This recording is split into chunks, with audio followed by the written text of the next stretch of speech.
この番組はご覧のスポンサーの提供でお送りします。Alrighty, welcome everyone. I'm Tee'ee and I am here this Wednesday morning for Kizu Movie 3 Reiketsu Hen, which I believe is the cold-blooded arc. So, we've got an hour and 22 minutes worth of Monogatari goodness to get through. And I think we'll probably start right where we left off in the last film, where Araragi has made a critical decision, has sort of embraced his vampiric powers, and with that, to his mind at least, sacrificed his humanity or given up his humanity, become a monster in order to fight Guillotine Cutter and ensure Hanakawa's safety. Interesting stuff. This is the last of the three big demon hunters to fight and defeat and get body parts back from. In this case, it's both arms of Kishot.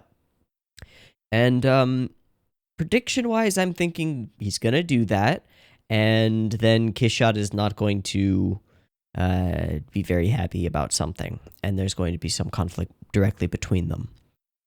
Just based on what I saw in the preview from the last movie and some other stuff that seems to be building up, I think that Kishot ends up being the final boss, but there's a twist, and I don't know what that would be. And maybe all of this is totally wrong. So, we've focused a lot in the last film on this idea of humanity, on Araragi finally choosing to reach out and be willing to express his desire to not be alone, to have friends. And I think Hanakawa kind of embodies that, and that makes her the perfect character to steal and whisk away and turn into a hostage. Which then leads Araragi to, well, extreme measures. And we'll see what the consequences of those extreme measures are. So far, his arms are like goopy, black, ropey vine stuff, and he's created a gigantic tree and kind of crucified Guillotine Cutter in a very potent scene. But I don't know where we go from there. I just don't know. He seems to have saved the girl, but I guess it's one of those, he saved the girl, but can he save himself type of things? And I guess we'll have to find out. Let's just jump into it. Let's do that. So I've got the film up and ready to go. It's 0 seconds. There will, as usual, be multiple versions of this reaction video. You can find the picture-in-picture versions with the video up there in the description down there. Timer-based version on YouTube. We'll have discussion all the way at the end, and a beep-beep timer at the beginning to sync up with your own media if that's the way you want to watch it. Whatever works for you. And that beep-beep timer will go right here. Let's watch some Kizu.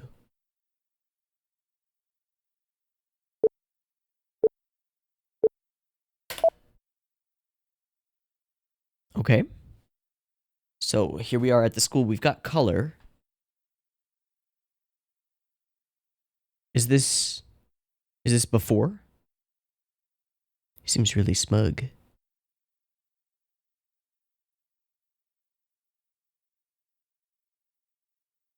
Oh, this is after.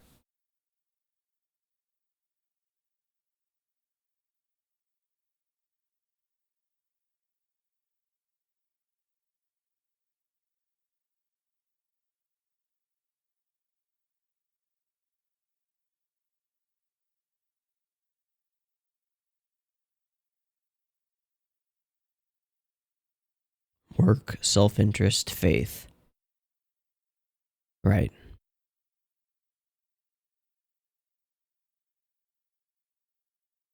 The job is done, but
So it's nothing internal.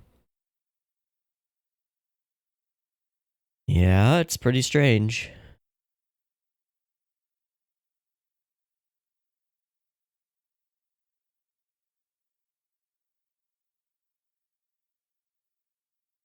Yeah, where's the lie?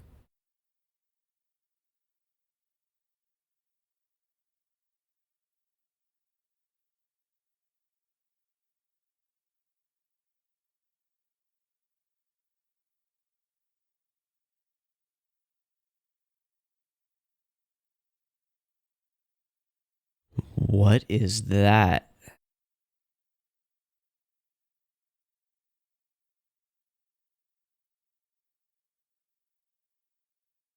And why do you have it, Oshino? And how long have you had it?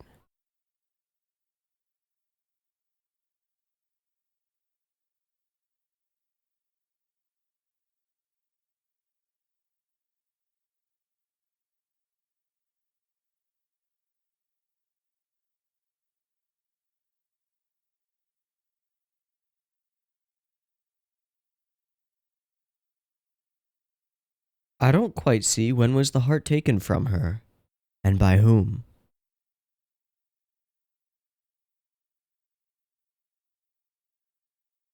I don't think it was one of the three, yeah. The only person who I think could have done it would be Oshino. Yup.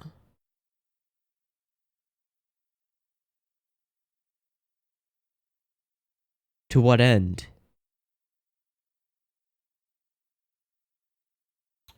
That's slight. The violin's there. Ooh. Oh, that's neat.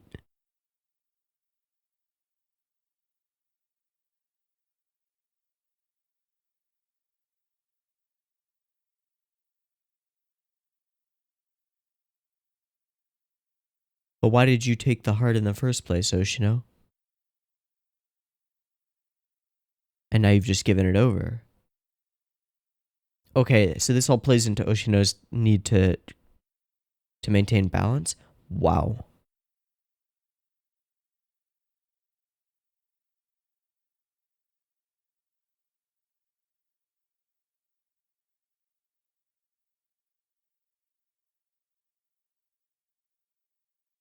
But why?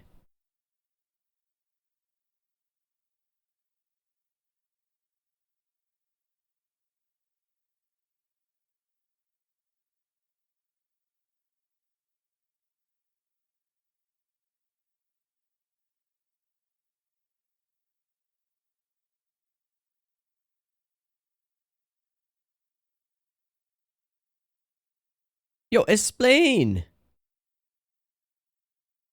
If that's true.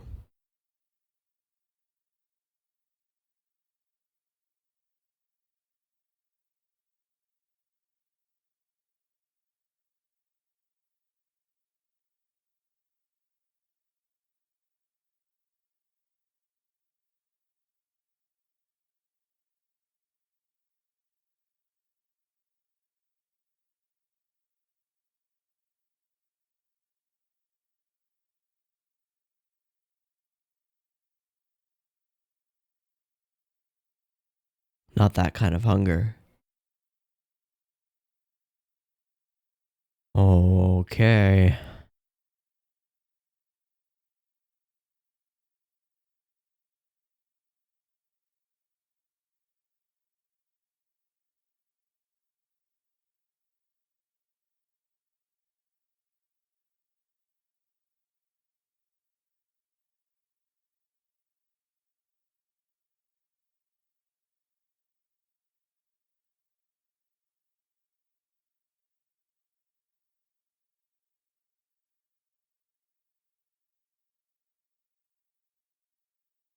Though it ended in failure? So what was his original goal?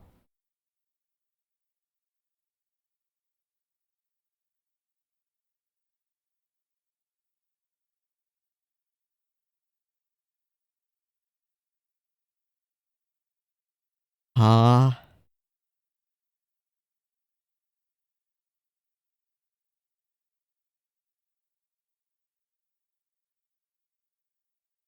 Okay.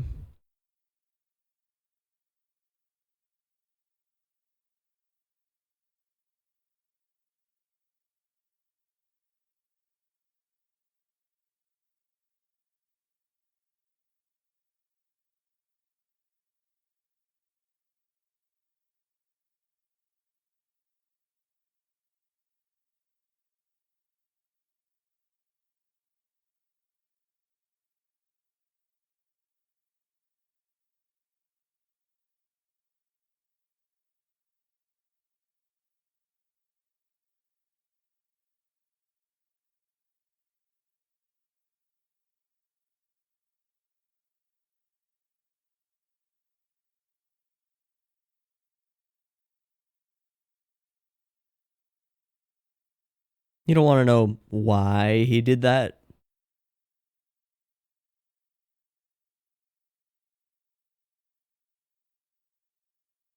Ooh.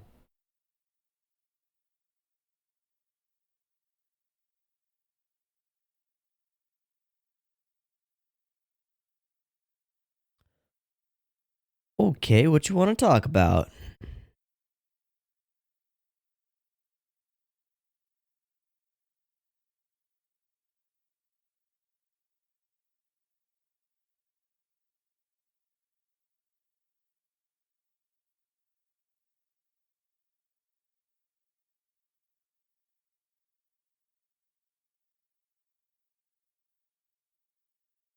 Okay, that was cool.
Okay.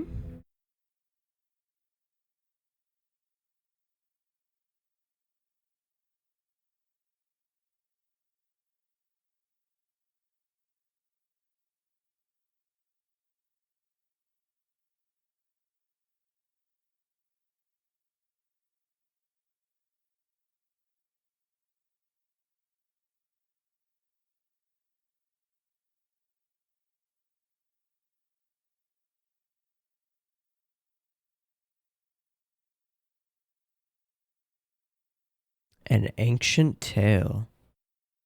Ooh.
Did he actually feel that?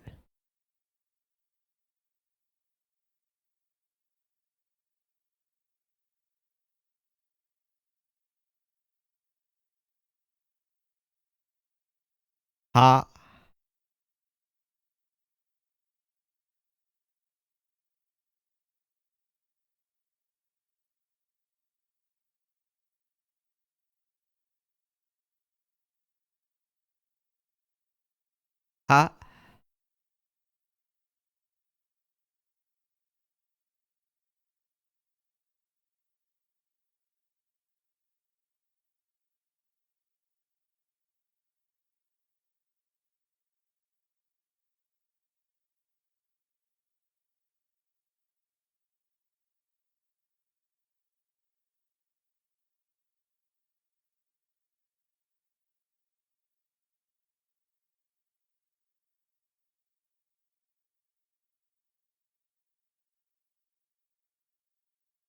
Ha.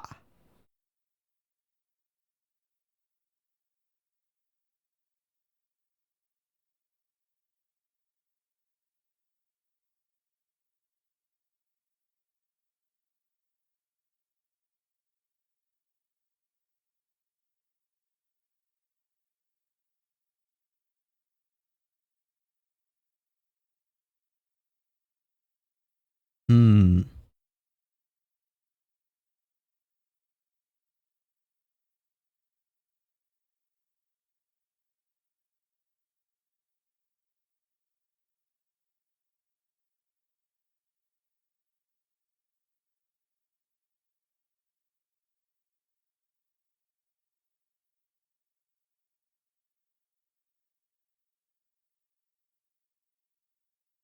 Wow.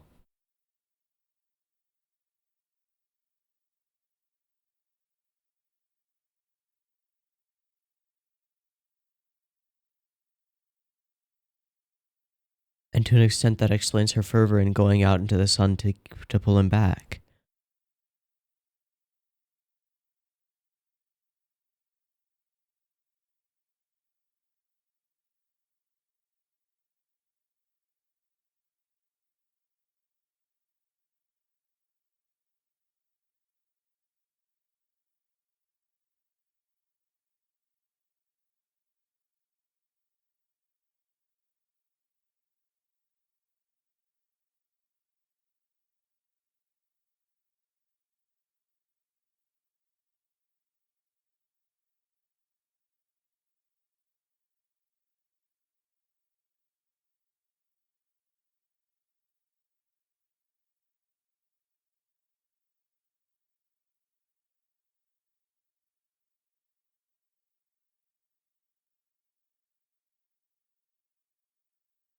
Hmm.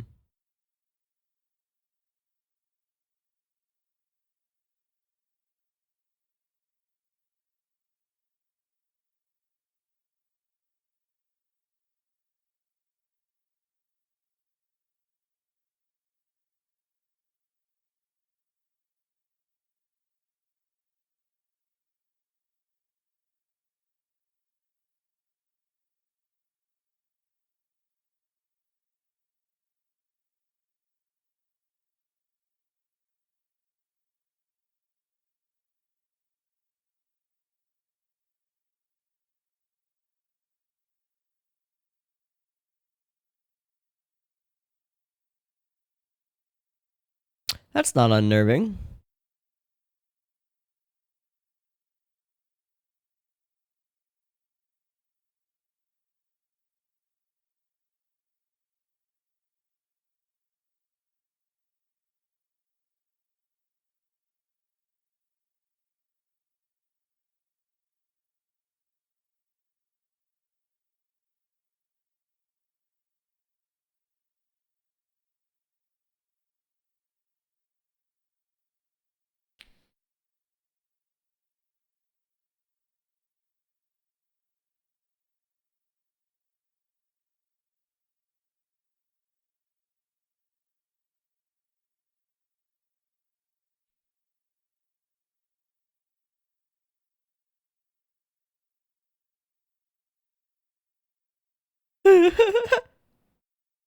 Get some bentos.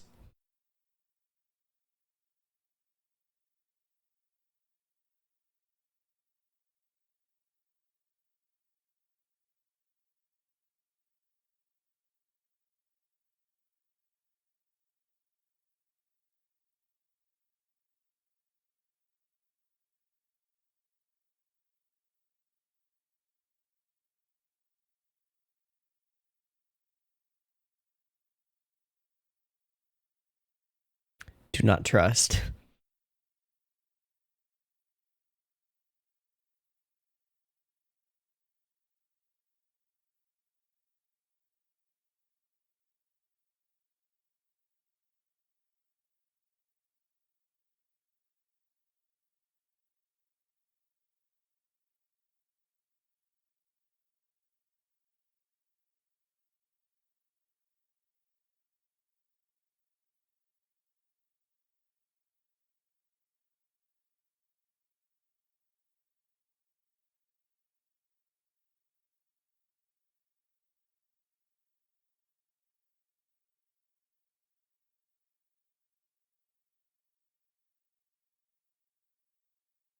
It isn't over yet, buddy.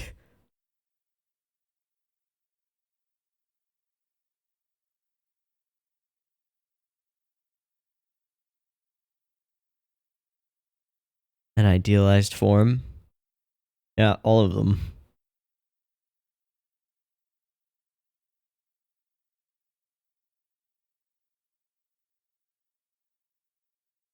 Back up the spiral.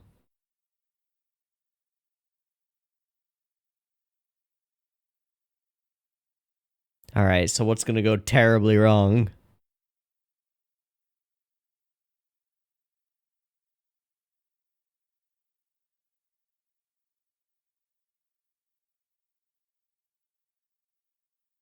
Oh, that's a start.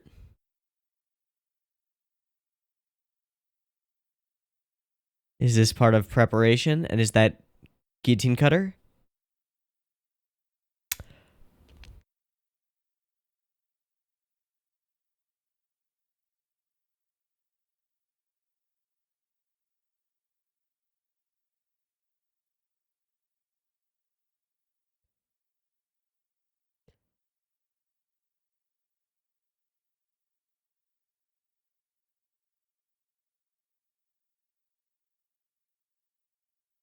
Oh.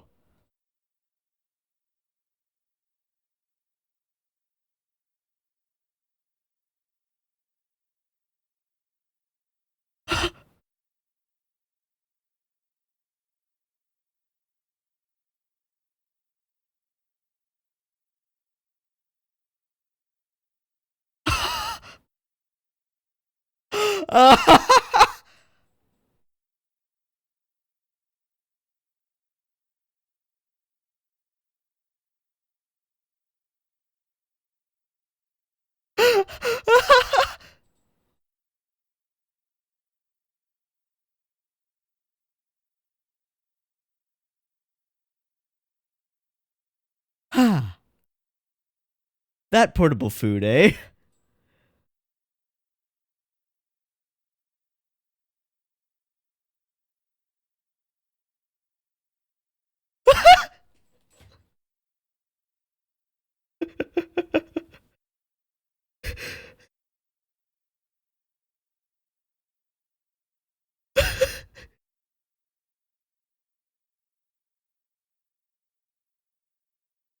Why? She's hungry.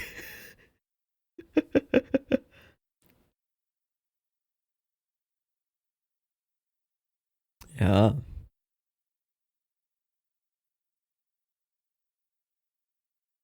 The classic vampire's paradox, okay?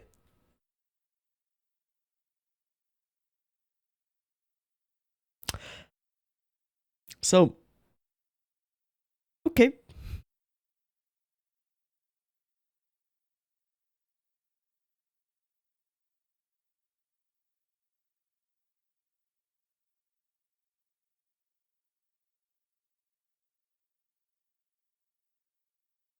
She just didn't let the other one survive.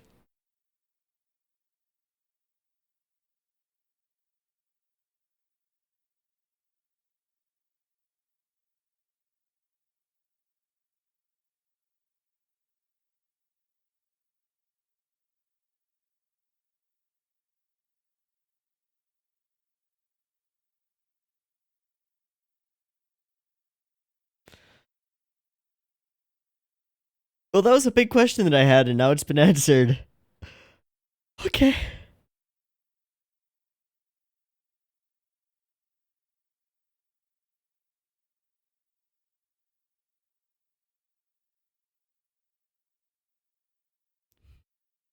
Okay.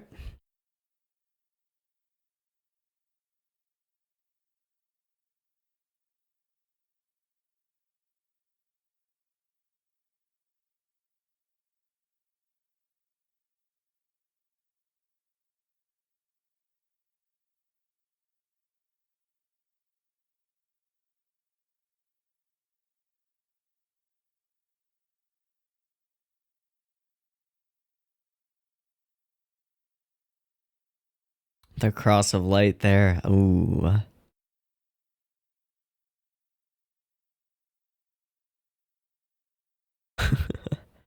So what are you gonna do about it? Uh-huh.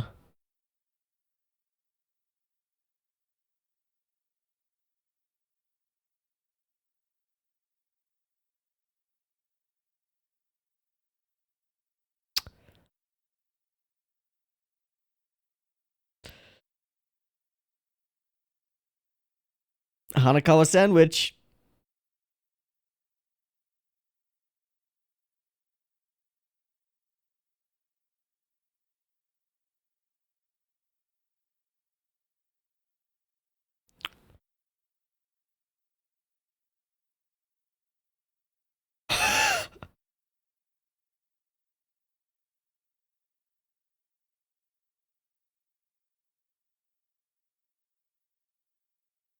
But that won't stop Kiss Shot.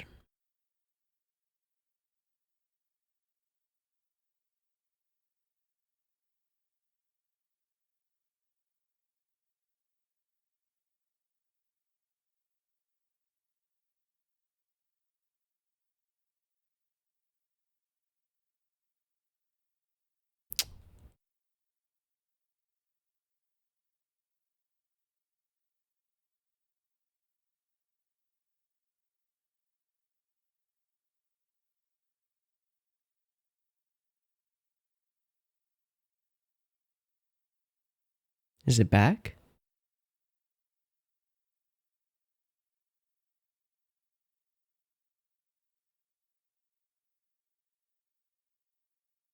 Nice, Hanakawa.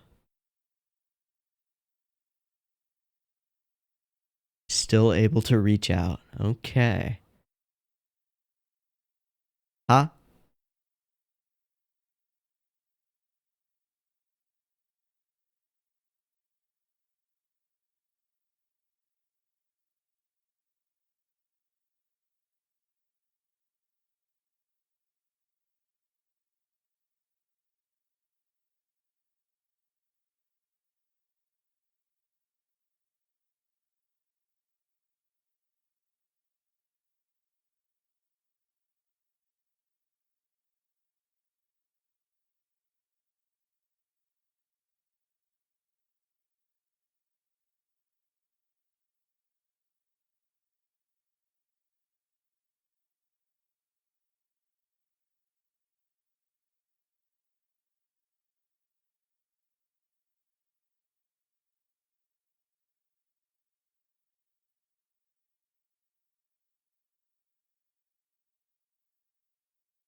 I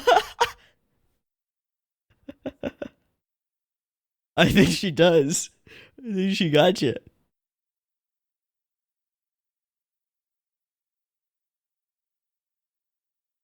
Mm-hmm.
Hmm.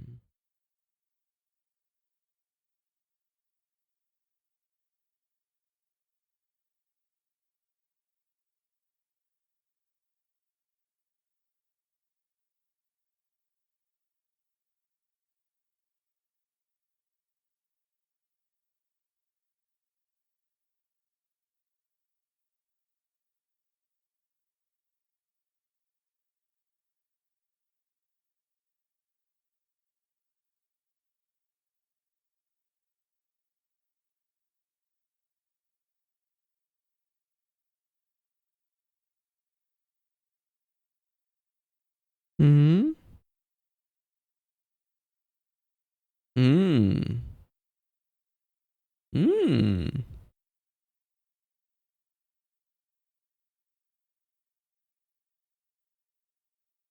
Did she just grow a bunch of arms?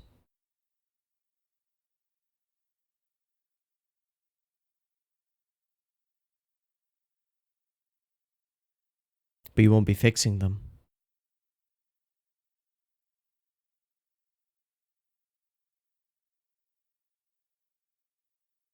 A lot of extra arms.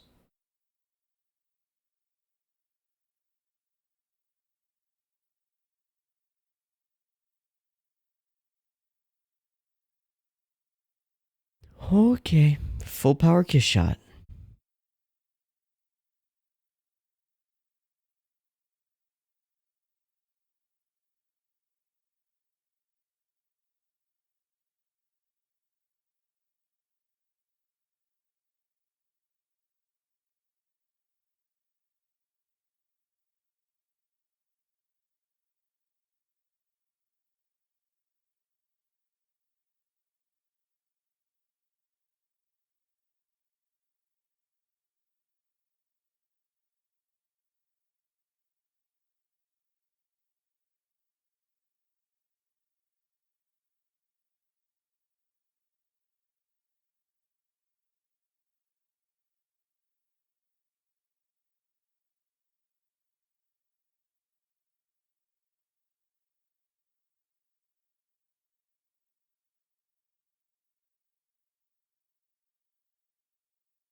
You called her a saint before. Seems apt.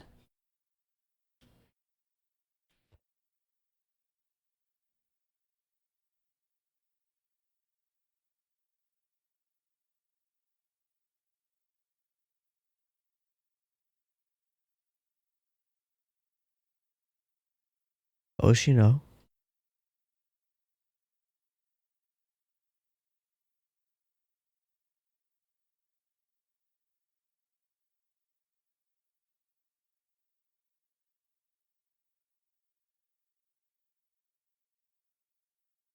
But you've beaten all of them.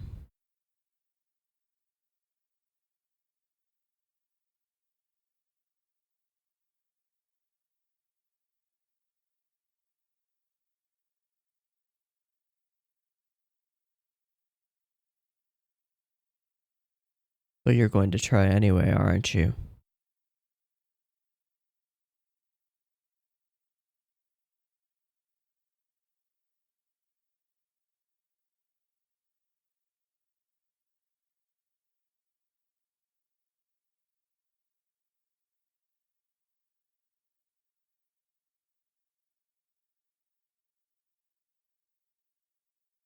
Maybe. I mean, probably.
Is this Seikon no Quasar now?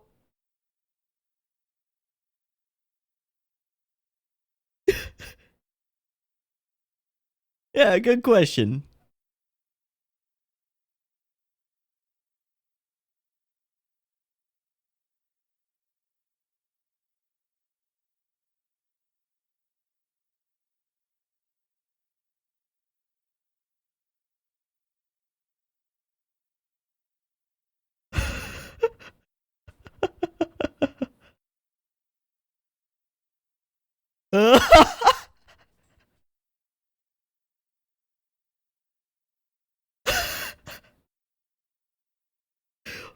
this theme's amazing.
This is ridiculous.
Yes, ma'am.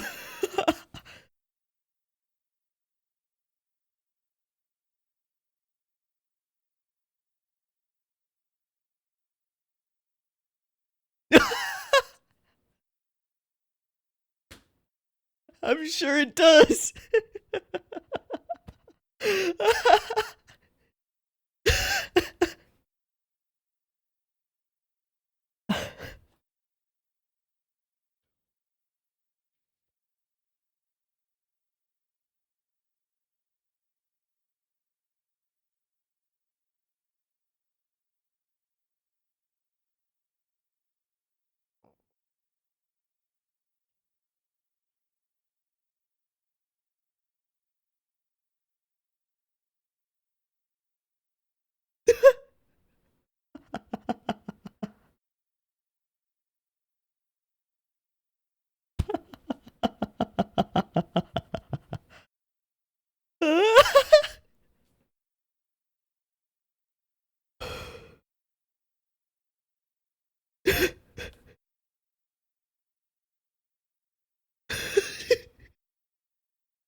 This is so over the top. I love it.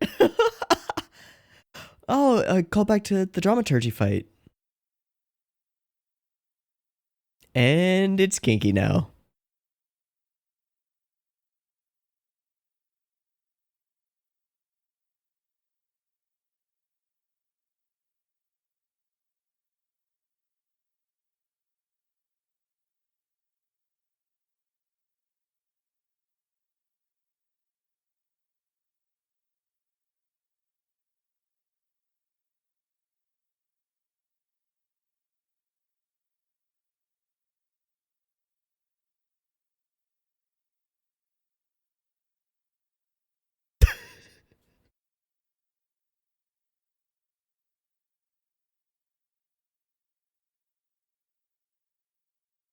Aw, dude, going too far.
Ooh.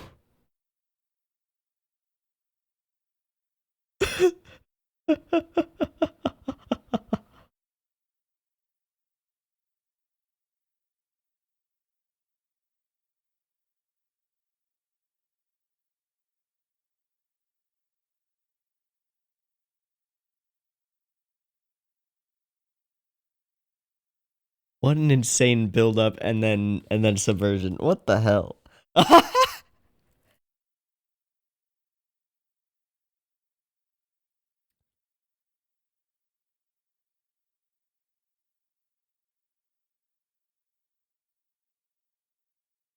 Okay.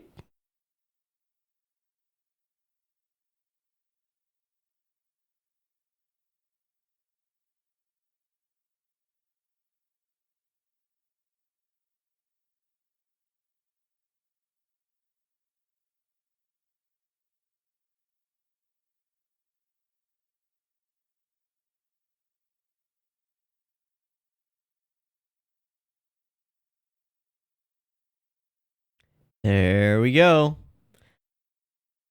Okay. How far in are we? 45 minutes, 36 left. Okay, this seems like the right time.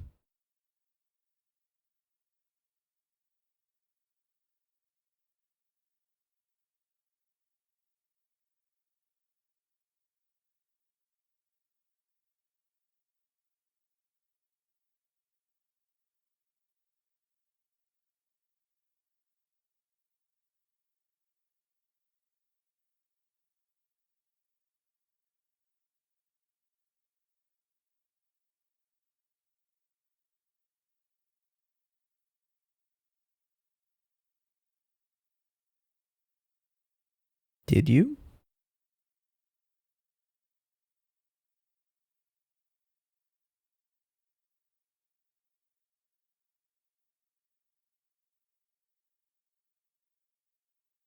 Too late, the line's already been crossed.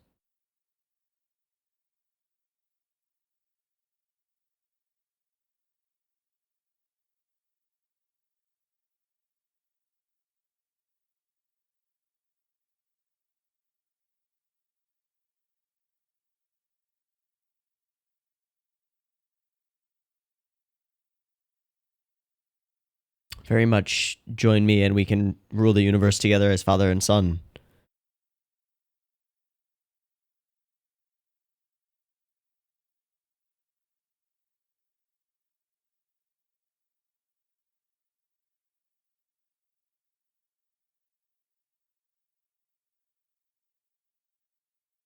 Hmm.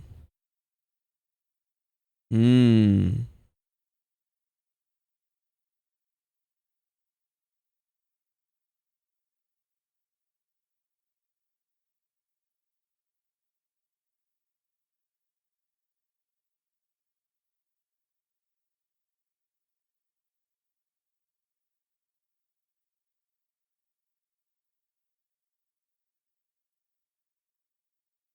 And thus the blame.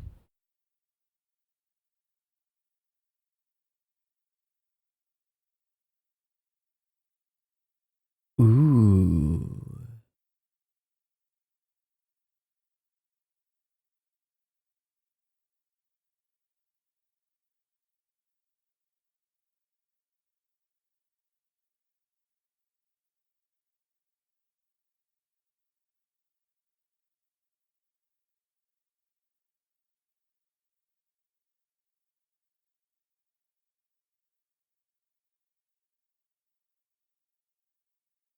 Huh?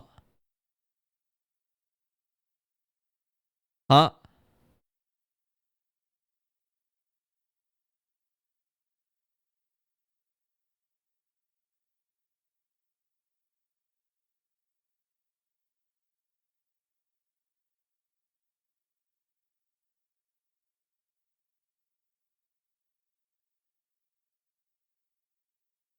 Ah.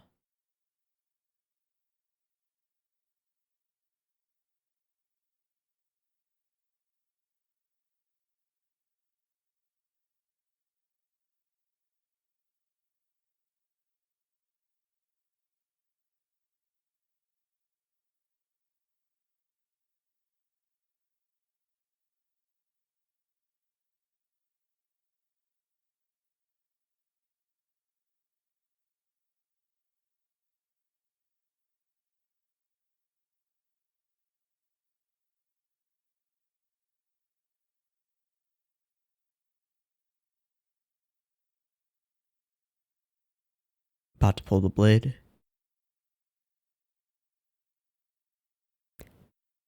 Portable food.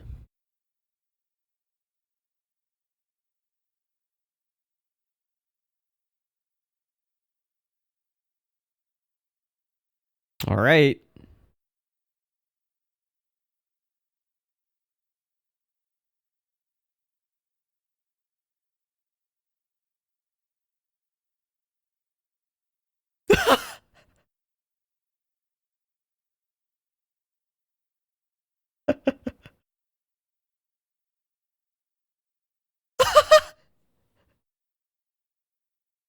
Oh man.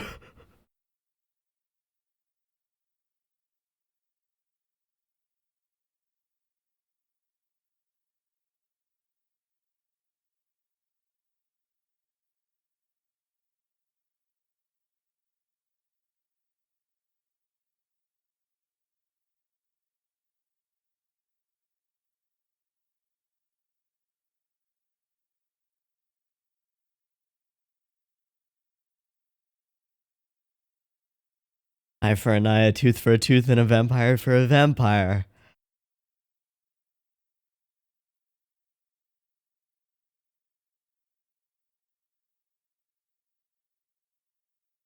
Infinite fun.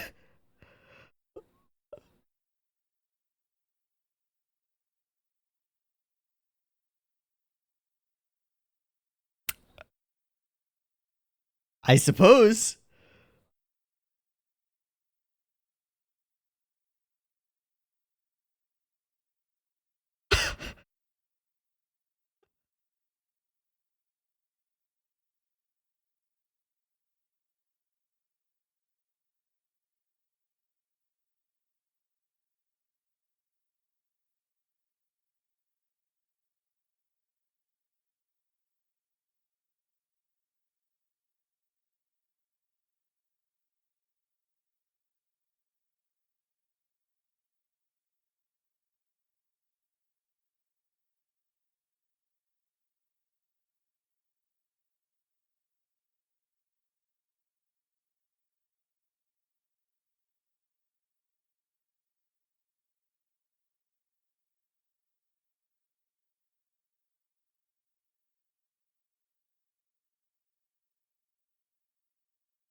Going full electro. Okay.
A white frame?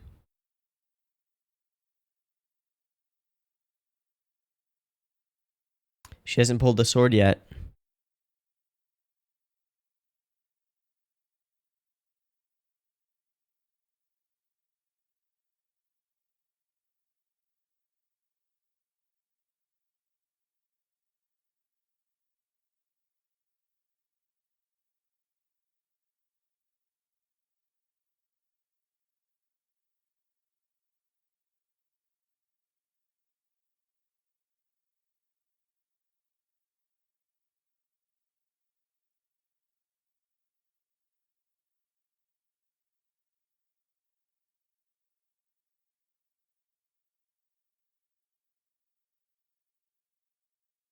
He just exploded. Just completely exploded. Ah.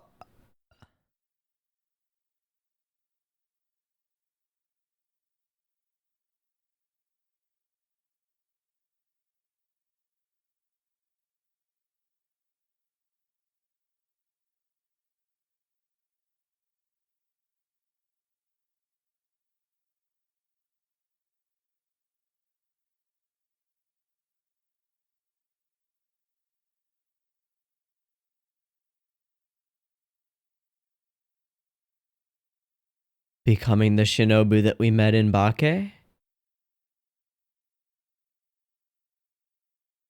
He's draining her of her vampiric ability.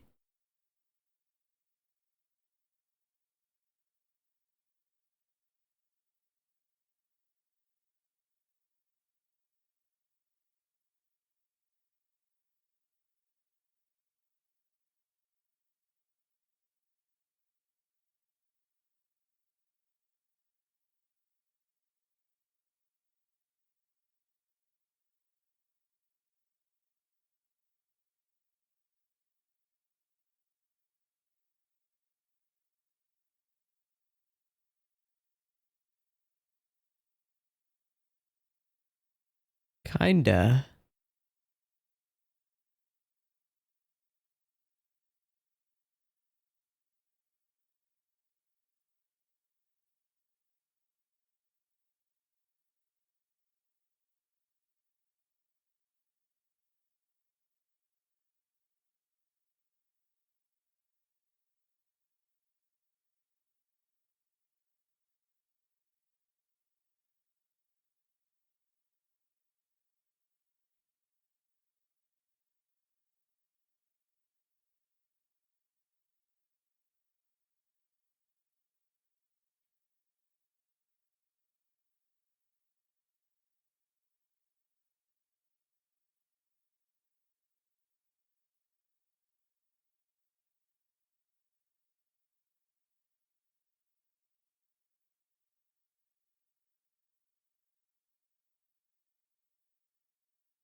Burn of immortality.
Want to bet?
Huh, I wonder.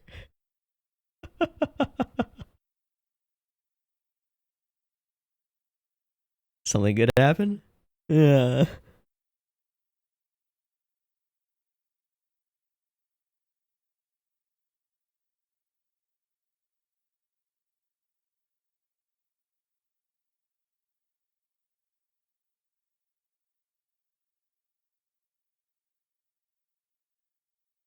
Hmm.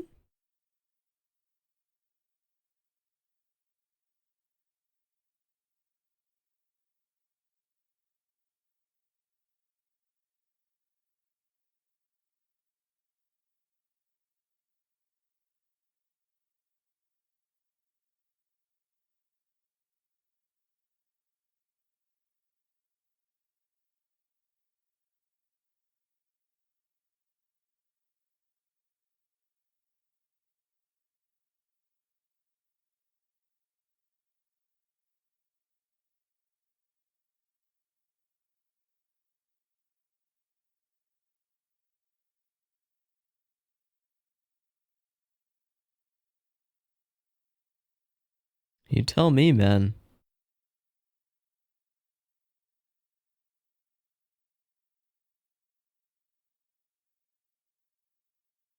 Okay.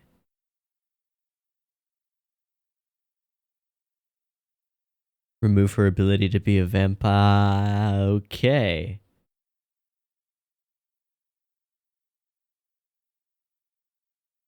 That's real broad, dude. Yeah.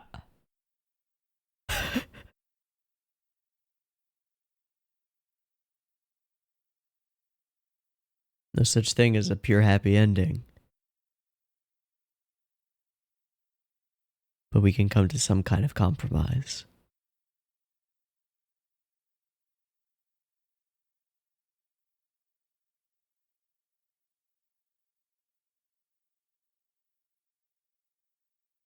This story will end when everyone is miserable.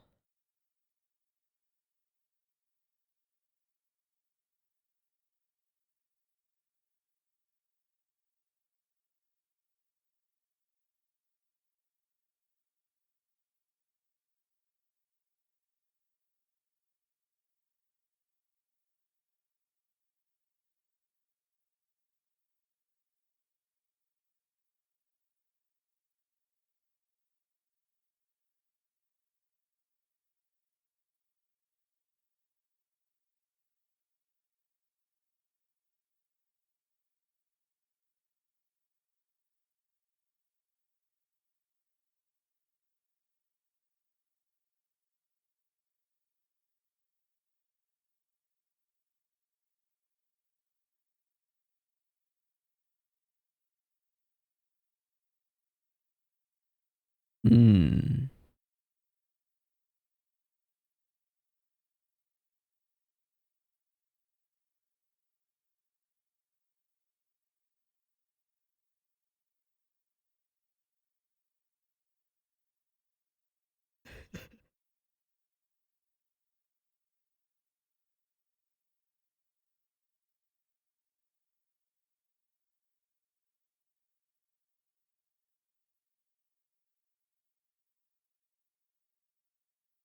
Okay.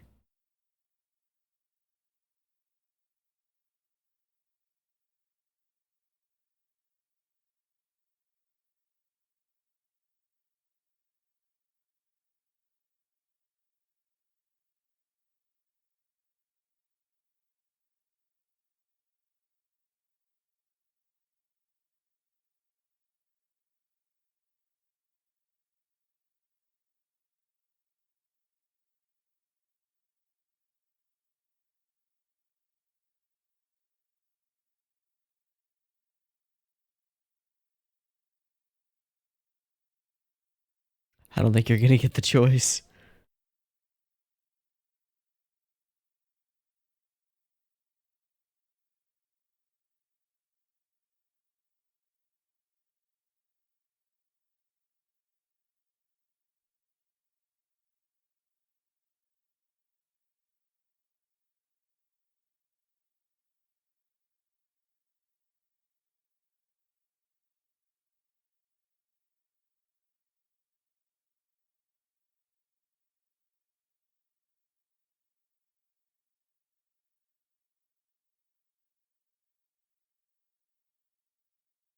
How cruel.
Hmm.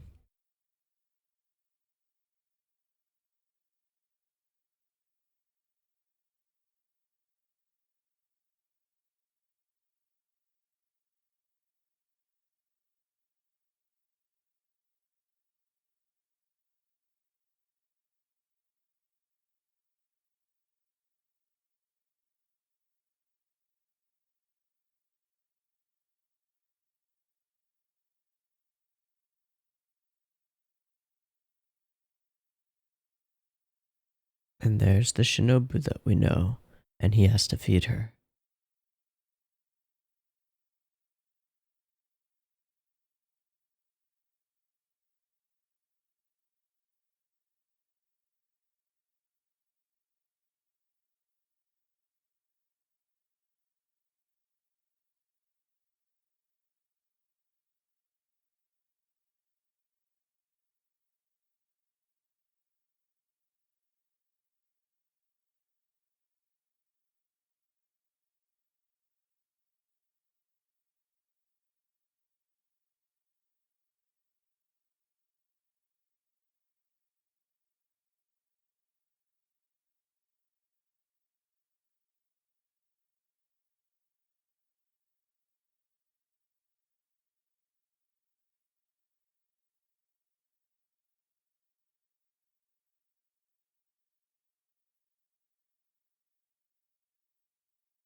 Oh, that harmony.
Nothing at the end.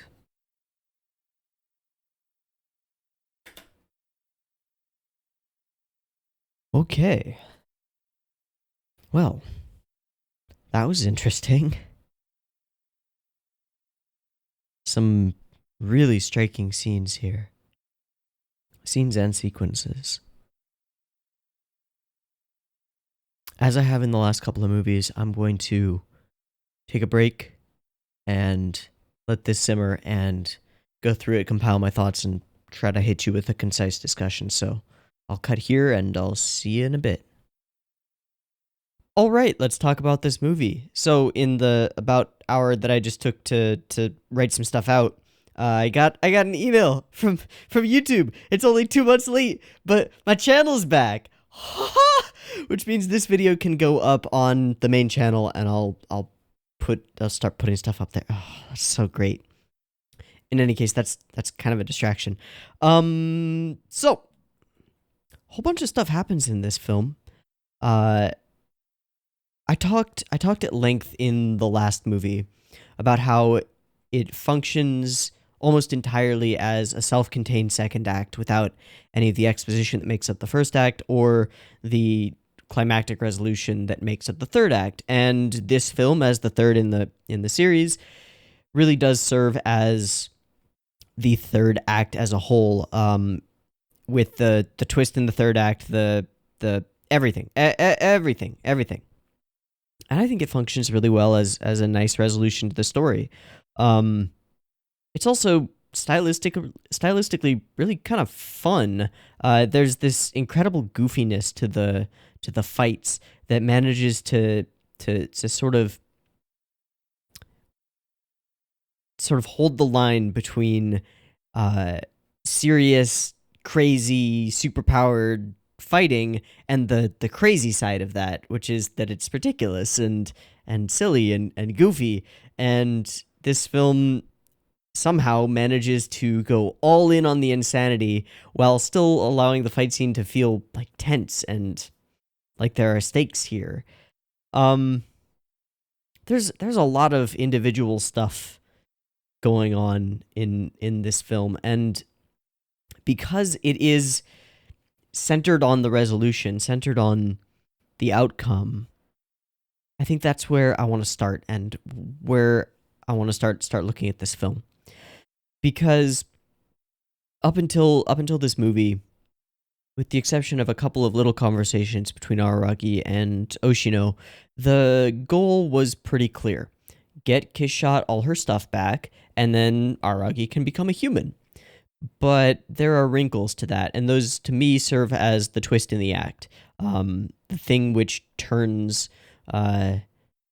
Kishot into the big bad of the film, and which leads Araragi to making a decision to almost refuse to resolve it. Not to say that the film is without a climax or a resolution, or that the series is, but the choice that he makes, the choice to make a compromise where there is no clear winner, where everything remains in a shade of gray, I think is really interesting and sort of the point. And looking back, it makes sense. We can sort of trace how we got here, and why it is this way. And I think it all comes down to this idea of kindness only for the weak. And I feel like I've seen this played out as a story thread before in film or other media. But this example it's really cool, and really interesting. We've spent a lot of time establishing that Aragi is almost compelled to help people who he sees as weaker than him or who he sees as in need. And that's precisely the character trait that leads this story, that leads to this story's occurrence. If he had been able to turn and run from Kishot as she was dying, this story wouldn't have happened. If he had been able to turn away from the blood trail leading down into the subway, this wouldn't have happened. If he was just a little bit less of, I hate to say it, but a little bit less of a white knight, then this wouldn't have happened. But he is all of those things, and so the story has occurred. And as such a character, what kind of conclusion what kind of conclusion can he accept? And I think that Araragi is a character of half measures, at least at this point.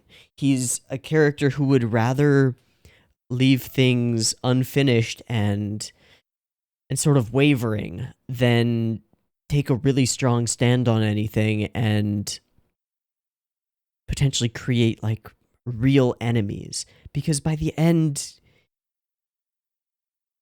that's exactly what he does, and he does it again and again.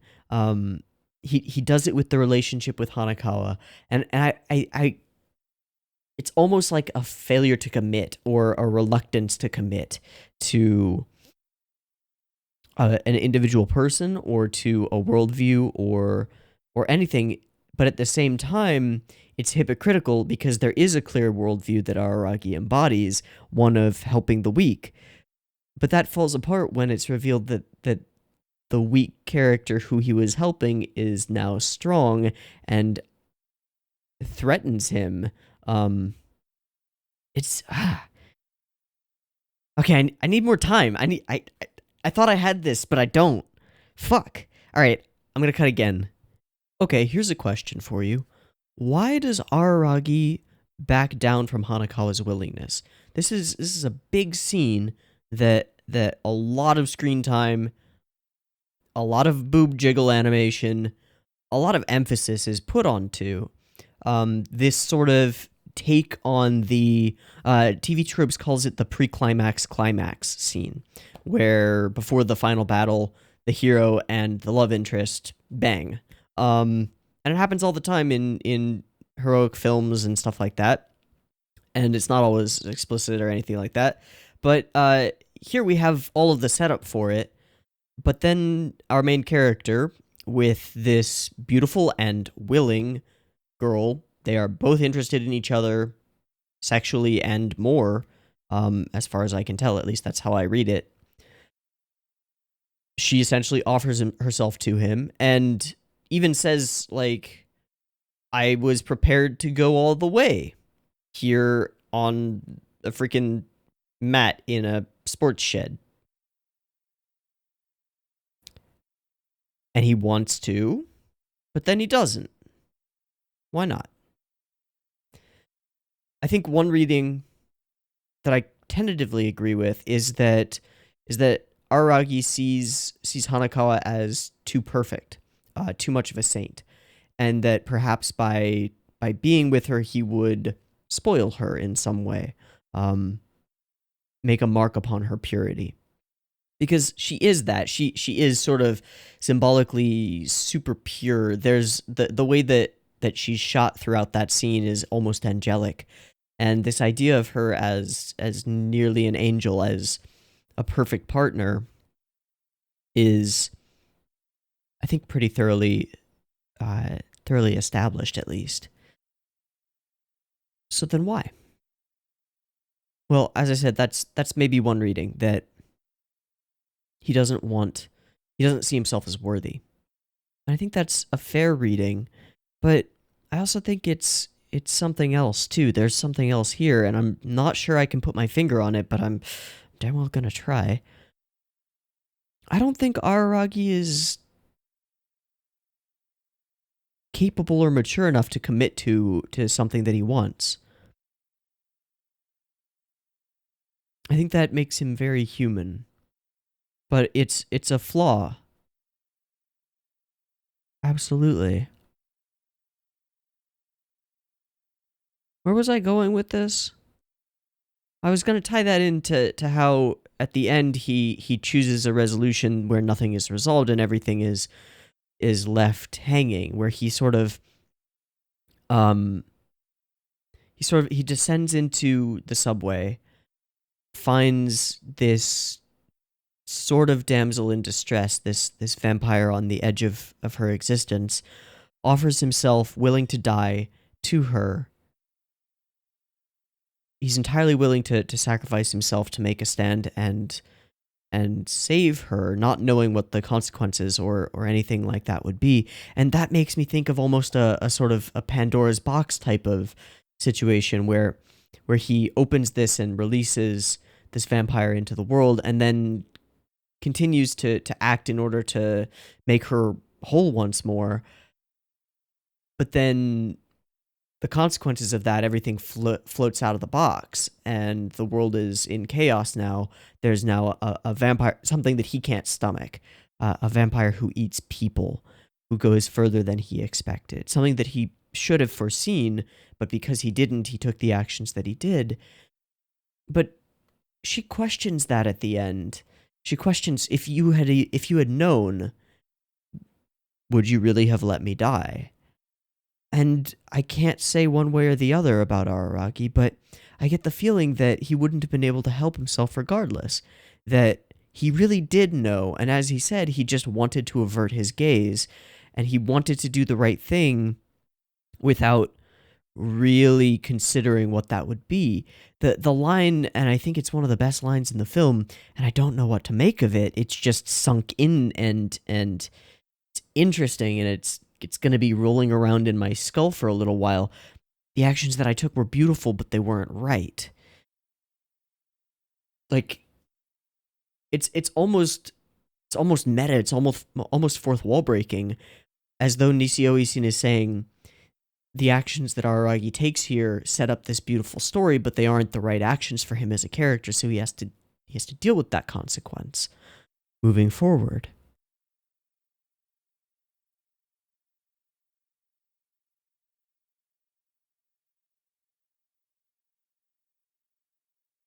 Okay, I'm gonna cut again.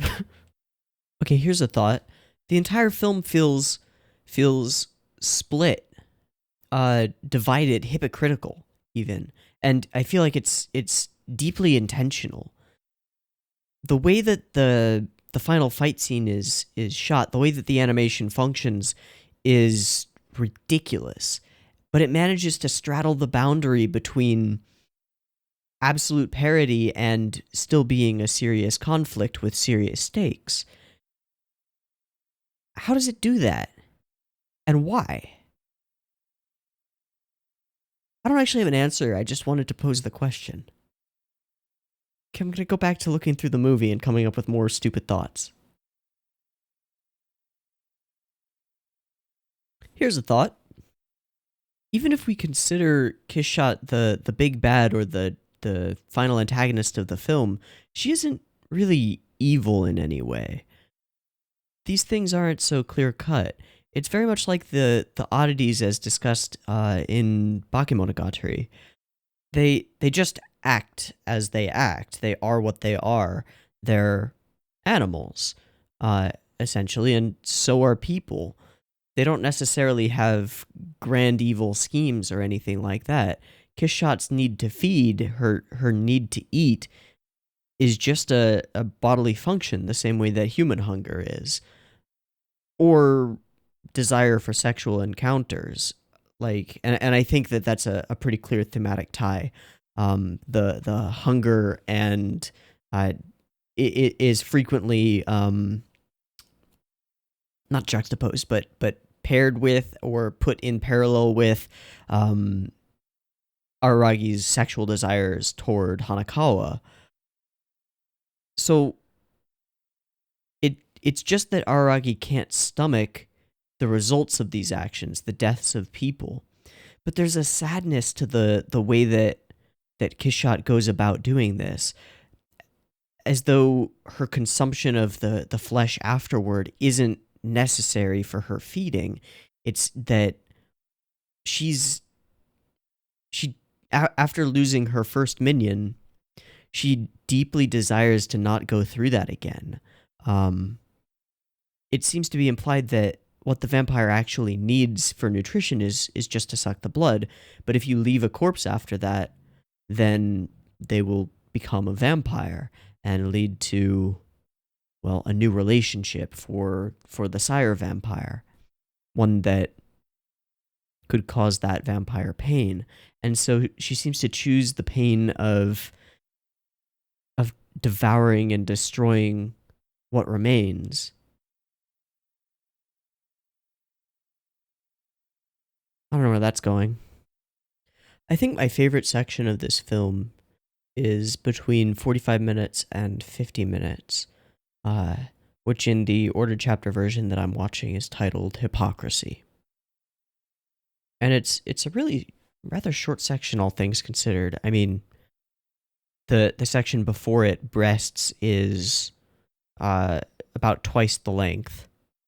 And, well, we've already talked about that scene a little bit. But this sequence, Hypocrisy, where Araragi and Kishot stand across from each other in the middle of this Olympic stadium. I'm not sure where this is in reality, but the imagery of the Olympics and the ever burning torch, I think is interesting. At least I don't know exactly what to read into it, but what happens in this scene is really the conversation of the entire fight. If fight scenes are all about a conversation with fists, this is the straight text conversation that is going to be the thing that the characters are fighting over. And it begins with Kishot making an offer. And it reminds me more than anything of Darth Vader. Once his face is revealed, reaching out and being like, join me on the dark side, we will rule the universe together. That's what it initially reminded me of, but it's a bit different than that. It's and a bit similar in a certain way too. There's this bond, this connection between the two of them, and it's as though Kishot is desperately lonely, and like Hanakawa just minutes before, wants to be with Araragi, wants him, not as a servant, but as a partner. And his refusal to do that is part of what leads her to calling him a hypocrite. Gosh. Interesting. Here's a jumping off point. This conversation about kindness only lasting while I was weak. That once I became whole,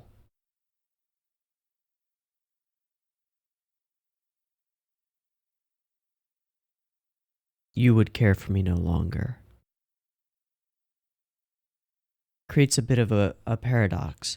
If he helps the people who are weak and makes them whole again, well, then he creates his own enemies. He creates something he has to turn against. I think what's interesting here is the picture it portrays of Aragi's version of kindness, or the things that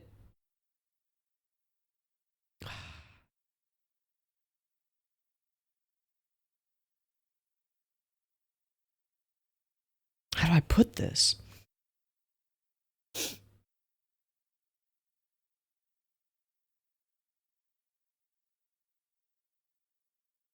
Araragi needs to be needed. And his sort of... Okay, well, let's start here. I think that everyone sees themselves as, to some extent, the hero of their own story. I think that we as humans kind of have to do that so that we can justify our own actions. And when this is done from a villain's perspective, it makes a really interesting villain. A villain who thinks he's the hero, or thinks they're the hero, is always really intriguing. Because we see ourselves in that. We see our own ability and willingness to justify our previous actions. But Araragi needs to be begged. He loves seeing himself in, or maybe he doesn't love, it's just the way that it's portrayed, as though he is the somewhat misogynistic, like, old prince in a fairy tale, where he needs a damsel. He needs to be saving someone who is weak, and that makes him feel strong. This is the sort of thing that you'll see more progressive film critics and people who talk about stories talking about, how it pictures the masculine as that which saves the feminine, and the feminine as that which is always weaker or in need of a prince to fulfill. It's as though Aragi sees himself this way and wants that for himself. Kind of the way that those stories, if you buy into this idea, train the viewer to see themselves and to see the world. And I think that might be an interesting lens through which to look at the scene that comes closest to being directly sexual, the breast scene. Because that scene doesn't... It's not just Araragi says, I want to touch your boobies, and Hanakawa's like, okay, and then he's like, I can't do it. Before he can't do it, he orders her to beg, like, to supplicate, to lower herself, and to demean herself through language like, my slutty boobs, touch them. I need you to beg and plead. I need you to touch my slutty boobs. Over and over and over. Why does he do that? Why does he need that? Well, it's as though to step forward and grasp something that he wants, quite literally. He needs somebody else to be asking him for it, to be begging. Same way that Kishot was when he first found her. And at first I sort of dismissed that as just being kind of fetishistic and almost like making Hanakawa act like the women in a dojin or in a porn would. But I think it's more than that, and I think it reflects on Araragi's character and the way he sees righteousness. I don't know. Here's something interesting. There's this big setup for this gigantic katana that Kishot keeps in her chest. First off, name-wise, this could be interesting. The whole idea of heart under blade. She literally has a blade in her chest, so I don't know. Maybe there's something there. And maybe this sword gets paid off further down the line in later seasons. But when I saw her pull this gigantic demon sword, use it to cut Araragi and then allow him to heal himself, and then put it back into her chest, I was like, oh, here's a clear Chekhov's gun. Set up for a weapon, wait for the payoff. It never appears again. Huh? This isn't really criticism, it's just something interesting. It never pays off again. That's weird.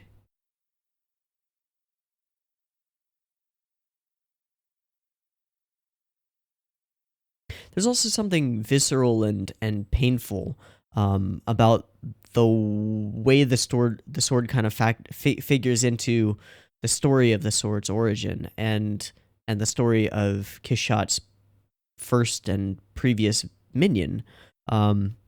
His death, his choice to leave, his choice to die instead of remaining a vampire or being with her, is extremely painful to her. And I think a core part of her motivation. And there's a brutality when she puts the sword back in. And there's this scene when she's envisioned in these sort of crazy flashbacky things, which sort of harken back to the first ED of Bakemonogatari. She's pierced through the chest with this blade. It's not as though it just absorbs within her. It's a constant thing that's cutting into her and bloody and looks rather painful. But the expression on her character's face is almost wistful and is kind of nostalgic. It's as though this pain is something that she carries with her and almost treasures. That's interesting. I love the execution of this scene where the wool is sort of pulled from Araragi's eyes, where the veil is lifted and he realizes that Kishot isn't just this gorgeous lady, but is a vampire and has no compunctions about killing and eating people. I think it was pretty telegraphed, and you could see that it was coming, but that doesn't make the payoff any less awesome.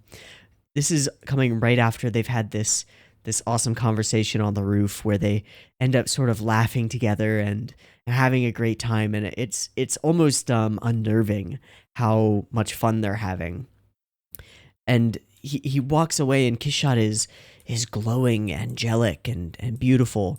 And then he gets some like convenience store bentos, and as he's running back, he's seeing all of these childish forms of Kishot, these idealized views of her, in a field of flowers and bright light and being all happy and cute, and sweet and cute, and he's once again walking up this spiral staircase again, but this time instead of being driven away from something, he's driven towards something, and so happy, and he's waiting to reach this idealized version, and it's gonna be so great. And then he steps into the room, and oh my god, it is horrifying and awesome. It reminds me more than anything of the scene where the Ava goes mad and just starts like chomping down on like on an angel. Like, that's actually it might be a direct reference like in terms of shot composition to that,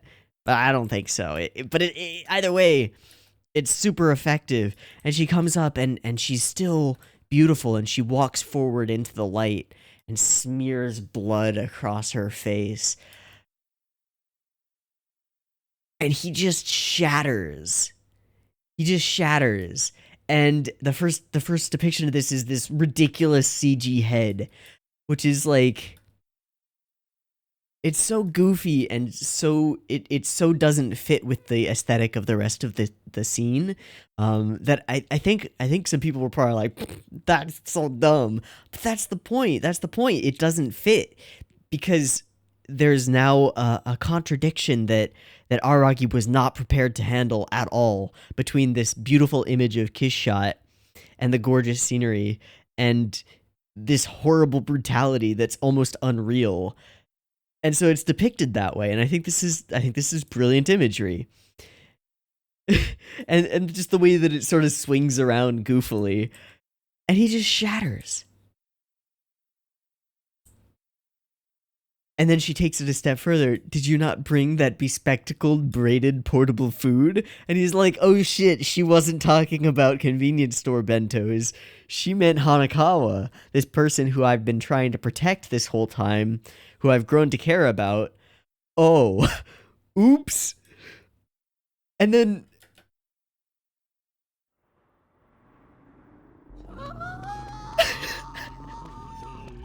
he can't even handle it. Everything goes psychedelic wonky world, and it's amazing.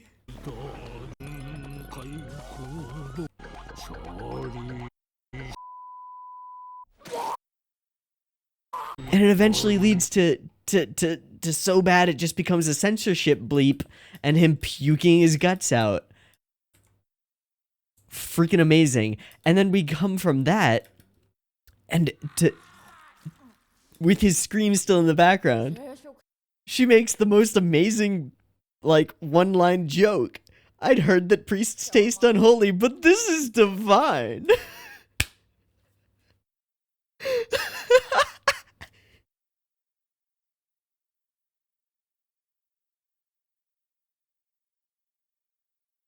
This might be one of my favorite scenes and pieces of dialogue, just period.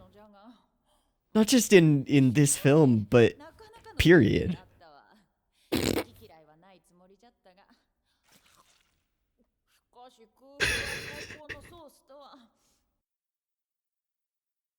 It's ridiculous.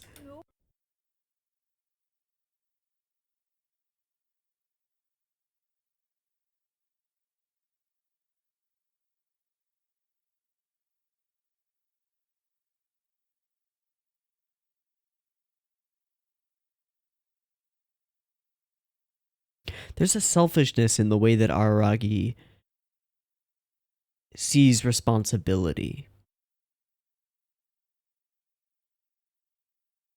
As though he sort of idolizes those characters who take all of the sins of the world upon themselves and shoulder that burden. But it's as though the film wants to say that that's kind of naive and almost to poke fun at that ideal. Because it is a naive kind of idealism. No one, and it's a Christ narrative, but no one person can take on the sins of the world and have a meaningful outcome. It doesn't work that way. That's a fantasy. That's the kind of thing that happens in stories that have a clear-cut good guy kills bad guy and the world is saved ending. Here, nothing is so clear or black and white. Araragi doesn't kill the villain. he doesn't take the sins of the world upon himself. He doesn't reattain his entire humanity. He doesn't fulfill Kishot's wish and allow her to die. He doesn't get the girl.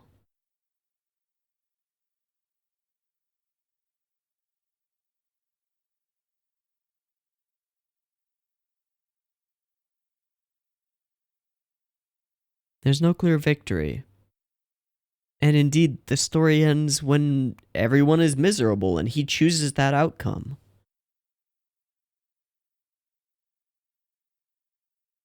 And it's not as though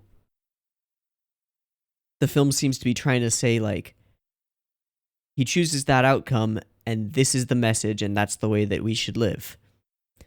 It's as though it shirks the very idea of having a clear-cut message or a specific takeaway.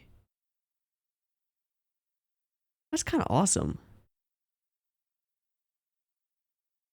This shot really stood out to me. It's when Hanakawa and Araragi are talking in the shed, and it's like a really quick thing, but we show this is the point where he realizes and then says those three were on the side of humanity, the righteous side of humanity.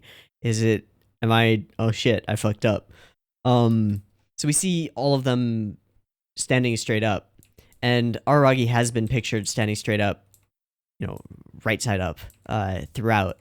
And then we show Kishot hanging with bat wings, like hanging upside down. And then when he says this line, we cut to him and he's upside down as well.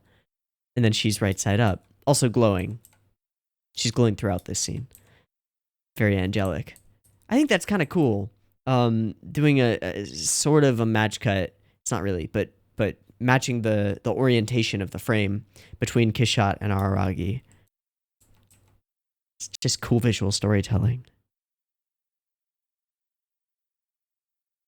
Another really cool little visual thing, as they converse and as Hanakawa tries to change his mind, each time she makes a really strong point, we cut back to this shot of her hands grasping at him as though holding him down, and there are more hands each time, as though each argument that she makes piles on and grips him tighter.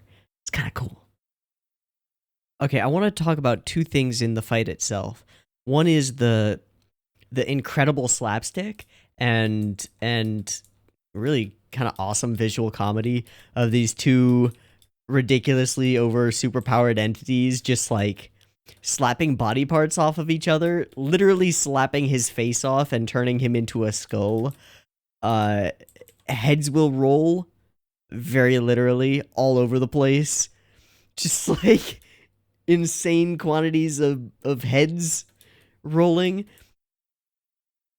It's hilarious and goofy. And then Hanakawa enters and the art style changes as though, well, okay, first we gotta mention the split Araragi scene, because the two halves of Araragi running around independently is kind of amazing.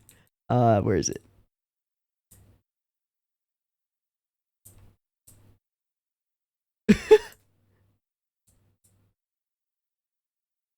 Oh, this sound effect, the like power tool.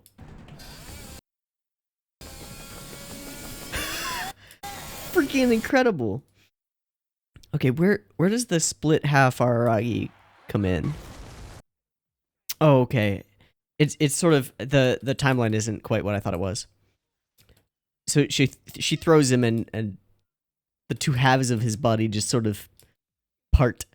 And then the top half goes and fights her.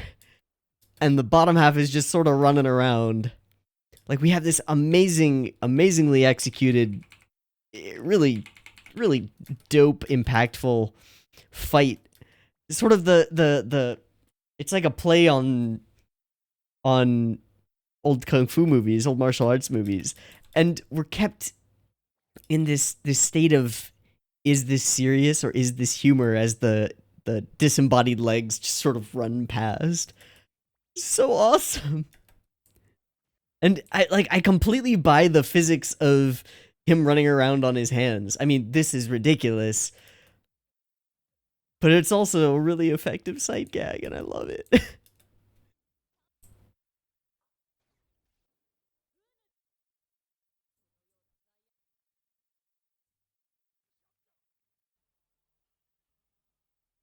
And then we have this really distinct style change where all of the line work stops being quite so crisp and it becomes a little bit fuzzily as things get kind of serious. Hand as a grappling hook, and then this gets so stylized.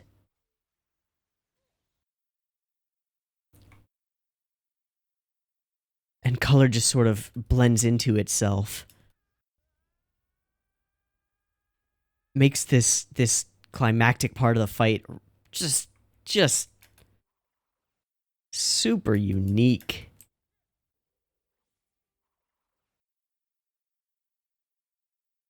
I love the way we zoom into her face and her eye. Like at full speed, you hardly register it, but your brain does. There's some work in this sequence that I think is CG compositing, but I don't know. And with this style that we've got here,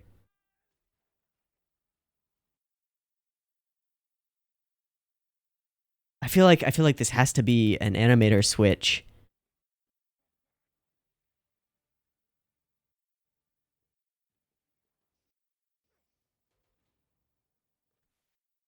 Oh, I love the way this railing dents as he runs past it. With the sound effect to fit too. Look at that. Oh my god. This movie is so gorgeous. She turns and then we see the inferno in her eye and we pull into it and then out from it, almost Matrix-y.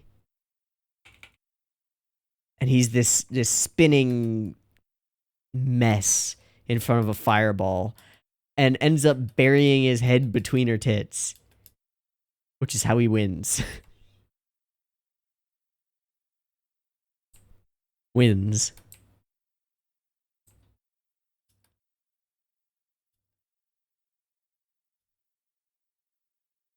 I think it would be really easy to have portrayed Araragi's decision at the end of this as one that was compassionate or one that we as an audience could really get behind, but that's not the point. It's a selfish decision so that he doesn't have to create a loser. And as Oshino says, it really does lead to everyone being miserable. It's kind of a really shitty thing to do, to deny this eternal vampire who just wants to die, to deny her that in favor of, what does he say? Crushing her throat, neutering her.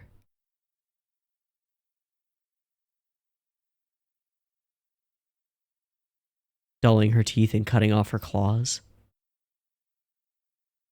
This sort of majestic creature in Heart Under Blade, who he's come to respect, he wants to hold on to that. But in doing so, he has to compromise it. Actually, that's interesting. There's maybe a parallel there between that idea of compromising something and his reason for not wanting to go through with groping Hanakawa.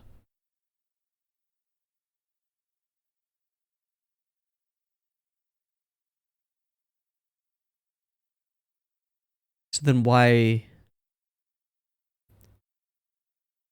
hypocrisy?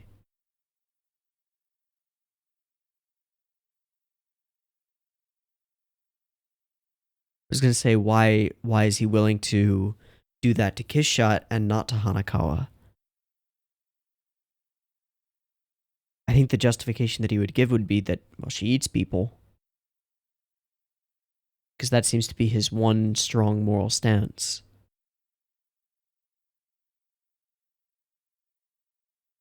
But it's already been established that that's just nature, right? That's just her natural being, her state.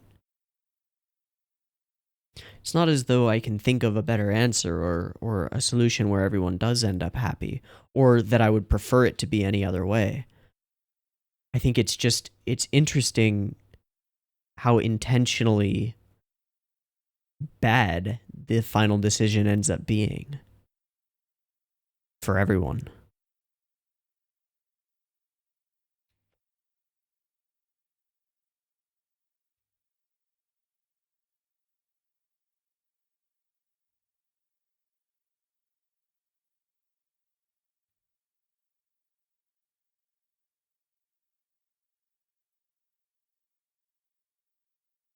Araragi loses any major vampiric powers that he had, robs Kishot of her own and of any chance of actually dying or being satisfied, and binds them together in misery.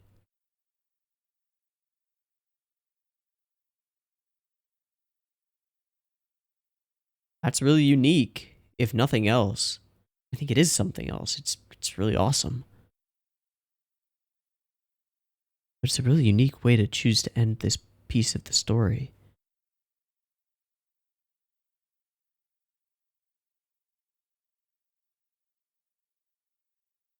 I hope I've inferred from some things that people have said just in trying to convince me to watch to watch this in one order or another, that there are a lot of elements later, I don't know in which season or whatever, where Shinobu and Araragi interact, and those things are explained by the conclusion of these films. Like, why do they see each other in the way that they do? And I don't know how they will interact. So I just wanted to mention that because I know that it'll happen, but I'm really curious to see in what form and what she, in her Shinobu state, thinks of him, how she sees him. It's really interesting. There's this idea in the final conversation between Oshino and Araragi, where he says that what you felt at seeing a vampire killing humans was the disillusionment of seeing a cute little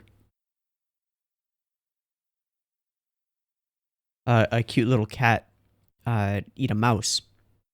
Is this idea of imparted morality, or like taking your own worldview and forcing everything else to fit into it. And it seems to me that Oshino is almost admonishing Araragi for this. And I think that maybe this is a little bit fourth wall breaking, saying that perhaps to take our human morality and try to fit the characters in this movie or in this show into specific boxes that we can sort of check off. This is the hero, this is the villain, they act like this because of what they are, is naive or selfish or the easy way. That's an interesting thread. This is an interesting film and an interesting conclusion to the trilogy.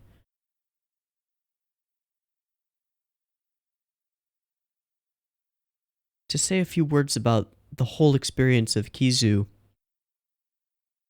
the style shift from Bake was interesting. The sheer quality that oozes out of these films and the sheer style that sort of pours from every pore and every frame is really fantastic. And I think that these are really rewatchable. There's a lot of value here.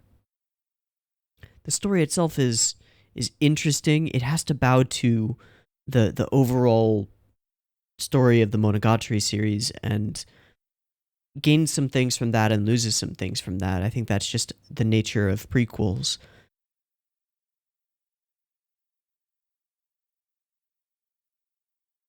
But it tells a really interesting story and makes me even more intrigued than I already was by the character of Araragi Koyomi and the way he relates with the world, the way he sees good and evil, the way he sees morality, and the decisions that he chooses to make, the way he deals with problems in his life. It's kind of got a piece of everything. I don't think it's a film for everyone. I certainly wouldn't have wanted to see this with my parents. um, I think that the breast scene would have been real awkward. Sorry to anybody who did see this with their parents. If you could tell the story of that in the comments, that would be great. I'd love to laugh at your suffering. Sorry. But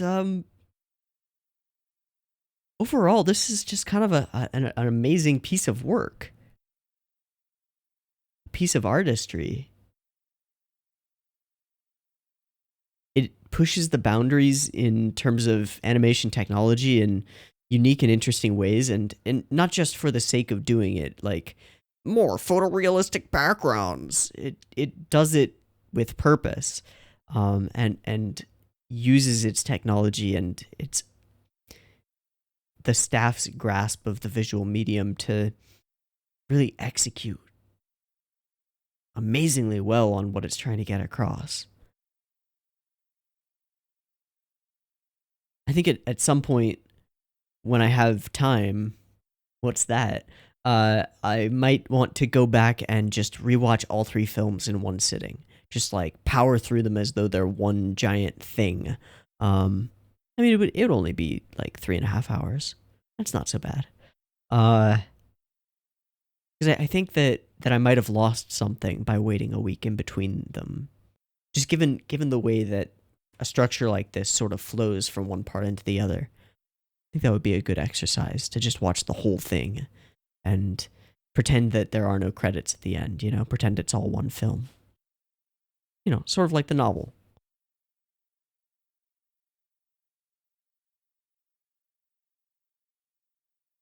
Hanakawa as a character has really shot up in the rankings for me. She's kind of amazing. And it's really hard not to fall in love with Kishot. She's so beautiful in all of her forms that there's this inhuman grace that she carries, and it comes across in her design and her animation. It's just kind of amazing. Araragi is simultaneously relatable and not the kind of person that you want to relate with. Weird.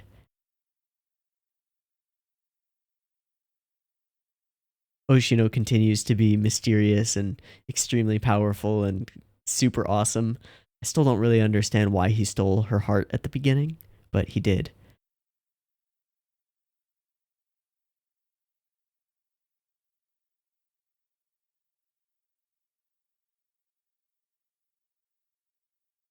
This whole story of wounded people, as is said in the ending narration, it's a cool one, and I like it.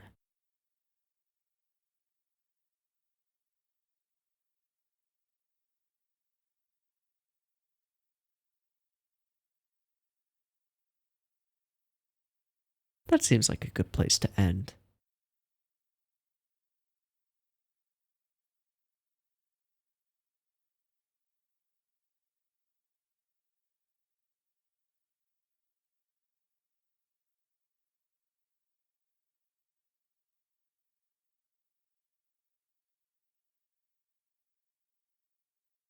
Peace.